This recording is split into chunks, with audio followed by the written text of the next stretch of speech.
Our police department, I know that we've had some incidents in this town that we've never had before. We've had a couple shootings. And then when that happens, everybody feels that you need more police, you need more police. You've got to make sure that your staffing matches your workload. And that's a very, very difficult question to answer without doing some very significant in-depth analysis of what your workload is. Police department has the largest budget of all the departments, $8 million. We've just undertaken to do a workload and staffing and operations analysis of the police department. We're having the CAD data, the computer-aided dispatch data, forensically analyzed to help us understand, exactly, how many calls we have, how long these calls last on average, what types of calls are we dealing with. If their time is so filled with actually responding, then there's no time to be proactive. And so we want our officers to have an amount of time where they can be proactively engaging with residents, proactively engaging with businesses, just doing regular patrol. We have a great police department, and we're going to make sure that the community gets the best service they can from our police department. If we need some more people, we'll hire some more.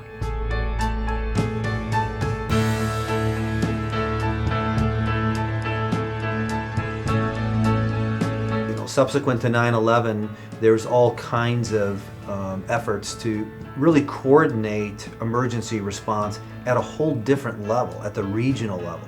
The federal government is expecting, there to be a regional approach to those things. So we've been partnered with Munster to deal with, the release of a bio attack. There's a real sense of cooperation among the various police agencies. Part of being an effective police department is being a good neighbor.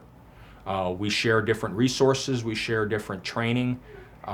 We may have a trainer that another police department doesn't have, so we can use their experts when we need them, and they can use ours when they need them. And so, when there's an incident of a significant magnitude, we have the ability to call in the regional group. We call it the South Suburban Major Crimes Task Force. They represent about 50 communities in the area who all assign detectives out to be part of this task force. We can make one phone call and we've got another 20 officers, very experienced investigators to come and assist with something. And we do the same thing. When other communities have those issues, we go and participate. Another team that we're involved with is SSERT, which is the South Suburban Emergency Response Team. And this is our multi-jurisdictional SWAT team. It's impossible for a town our size to have a full-time SWAT team. CERT's nice because they're a well-trained, highly disciplined team. They have armored vehicles, they have various equipment for handling any type of serious incident that would happen in the community, such as a hostage situation or an armed barricaded subject. It's an innovative way, quite frankly, to be able to put an enormous amount of resources, people resources, investigative resources, toward a crime very, very rapidly without actually having any one of us communities individually to have that kind of staffing, which quite frankly none of our residents or businesses could afford. We'd price ourselves right out of the market if we tried that.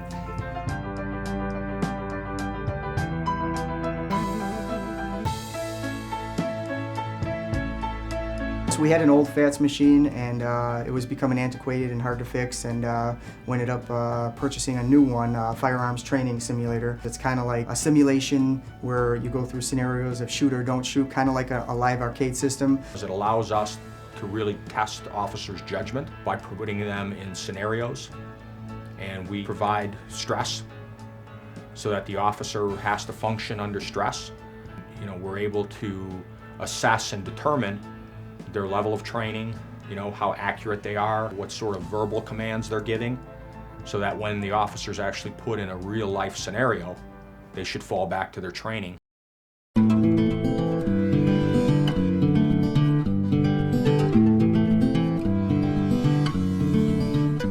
DANGER program, which stands for Drug, Alcohol, Nicotine, Gang Education Resistance.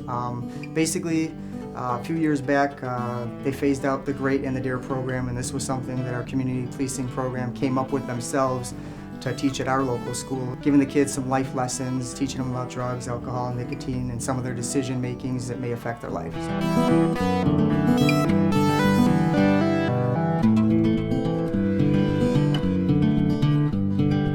Obviously, we're very proud of our police cadet program here. We provide law enforcement, leadership, and civic responsibility training. Our program is open to people to young men and women between the ages of 15 and a half and 18 years of age at time of entry. And then they're able to stay in the program until they're 21 years old. Currently, about half of the people that come through our program remain in law enforcement as a career choice. Others that choose not to go into law enforcement have found this program to be a great stepping stone into whatever profession they choose.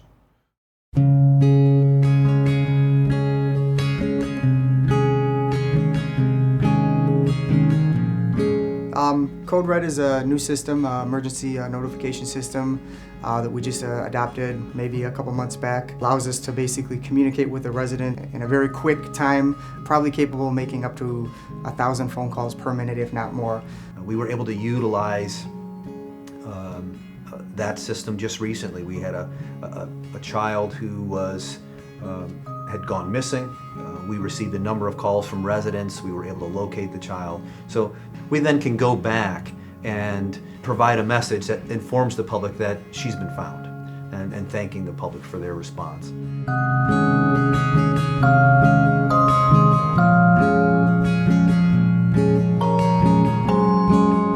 For whatever reason, this department itself has been plagued with lightning strikes. This system, that in the event of a power outage at the police department, this UPS basically provides the power until our generator can kick on, so that basically the dispatch center doesn't crash.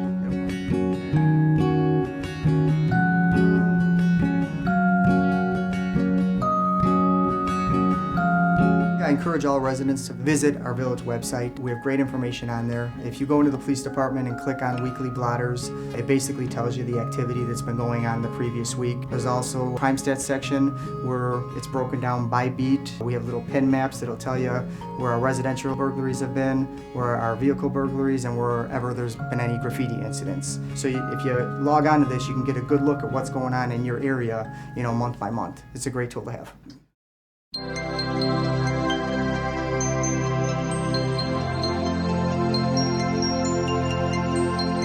Our people are fantastic. They're doing a great job getting all the calls answered.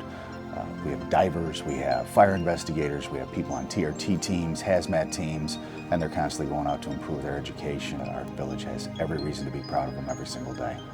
We've brought on 2 new firefighters here in the last 6 months. Our fire chief is going to go into retirement. He's going to take his retirement. We have a great paramedic program in this community. All of us as citizens and firefighters here hope we get everything moving the right way.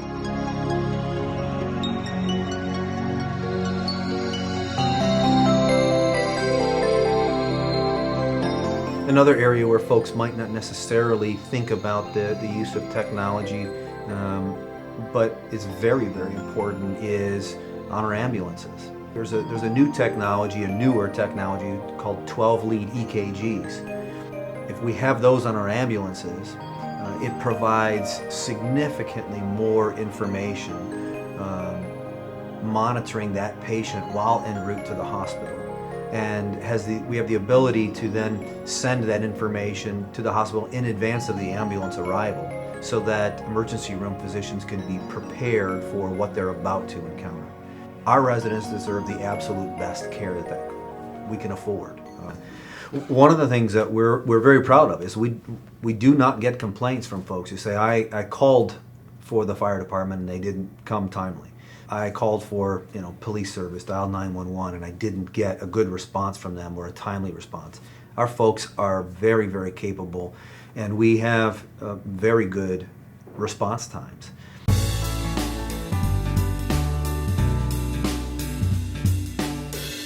The depth to our public safety service is a lot more than even what necessarily meets the eye and what people kind of see out in public.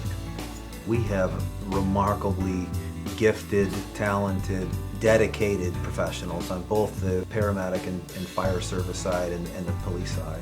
You know, our residents have every reason to be confident in the services that they provide. By all standards, it's a safe community, and they're going to get a very good response from their public safety services.